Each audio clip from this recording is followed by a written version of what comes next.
আমাদের লাইফে প্রি প্ল্যানগুলো যতটা তাড়াতাড়ি ক্যান্সেল হয়, সাডেন প্ল্যানগুলো ঠিক ততটাই তাড়াতাড়ি সাকসেসফুল হয়। এটা ছিল একটা সাডেন করা প্ল্যান। আজকের আমাদের ডেস্টিনেশন ছিল গড়বেতার 5টা ট্যুরিস্ট স্পট ভিজিট করা। প্ল্যান ছিল আমাদের রূপসী বাংলায় যাওয়ার, কিন্তু আনফর্চুনেটলি আমরা ট্রেনটা মিস করি। তাই সোজা বাস স্ট্যান্ড থেকে বাস ধরে গড়বেতা বাস স্ট্যান্ডে এসে হাজির হলাম। সেখানে আমরা ব্রেকফাস্টটা ফার্স্টেই সেরে নিয়েছিলাম। ব্রেকফাস্ট সেরে আমরা টোটো ভাড়া করে সোজা চলে গেছিলাম ফার্স্ট ট্যুরিস্ট স্পট বাগডুবির জঙ্গল।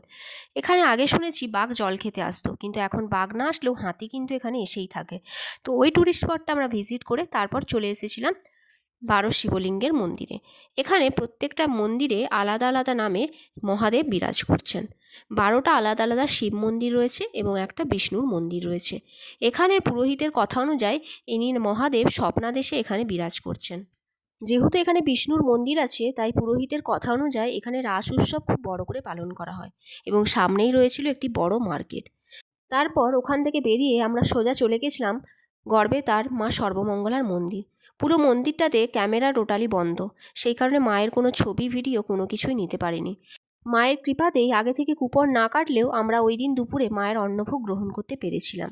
তারপর সেখান থেকে আমরা সোজা চলে গেছিলাম গড়বেতার বিখ্যাত ট্যুরিস্ট স্পট গনগনি, বাংলার দ্য গ্র্যান্ড ক্যানিয়ন। পড়াশুনোটা ভূগোল নিয়ে করার কারণে আমি এর আগে একবার এসেছিলাম গনগনিতে।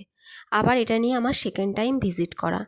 এখানে ভূগোলের বিভিন্ন রকমের ভূপ্রাকৃতিক বৈচিত্র্য তুলে ধরা হয়েছে। পাশেই বয়ে চলেছে শিলাবতী নদী। শিলাবতী নদী ও বায়ুর মিলিত ক্ষয়কার্যের ফলে এখানে বিভিন্ন রকমের ভূমিরূপ আপনারা দেখতে পাবেন। যেহেতু টাইমটা ছিল উইন্টার সিজন আর সেই দিন হচ্ছিল অনেক পিকনিক, তাই ছিল প্রচণ্ড মানুষের ভিড়। ক্লাস 10 পর্যন্ত জিওগ্রাফিটা আমি আমার কাকুর কাছেই পড়েছি, তাই আরেকবার ধরে কাকু বুঝিয়ে দিচ্ছিল যে এটা কীরকম ভূমিরূপ, কিভাবে এটা তৈরি হয়েছে। জাস্ট চাইল্ডহুড মেমোরিটাকে আরেকবার রিমাইন্ড করা, এই যা আর কি। প্রকৃতির কোনো কিছুই যেমন একদিনে তৈরি হয় না, তেমনই সেগুলোকে অক্ষত রাখা আমাদের মানুষের কাজ। গনগনির এই ট্যুরিস্ট স্পটটা মোটামুটি আমাদের দেখা কমপ্লিট। এবার আমরা ওপরে যাব। ওপরে নতুন আরেকটি ইকো ট্যুরিজম পার্কের মতো করেছে, যেটা এর আগের বারে এসে কিন্তু আমি দেখতে পাইনি, এইবারে নতুন। সূর্য প্রায় ডুবেই যায়, সন্ধ্যা সন্ধ্যা হতেই গেল। আমরা চলে এলাম ওই পার্কটার ভিতরে। ওই পার্ক থেকে নদীর ভিউটা কিন্তু জাস্ট দারুণ লাগছিল। এই পার্কে মেন অ্যাট্রাকশান হচ্ছে বকাসুরের হাড়, তবে কতটা সত্য কতটা মিথ্যা তা আমার জানা নেই। পার্কের মধ্যে ছিল বাচ্চাদের বিভিন্ন রকমের অ্যাক্টিভিটিস, এছাড়াও বিভিন্ন রকমের রং বেরঙের ফুলের গাছ, যেগুলোতে ফুটে রয়েছিল খুব সুন্দর সুন্দর ফুল। পার্ক থেকে বেরিয়েই পেলাম হঠাৎ এরকম ফুচকার অফার। লোভ সামলাতে পারলাম না, তাই অল্প করে একটু খেয়েই নিলাম।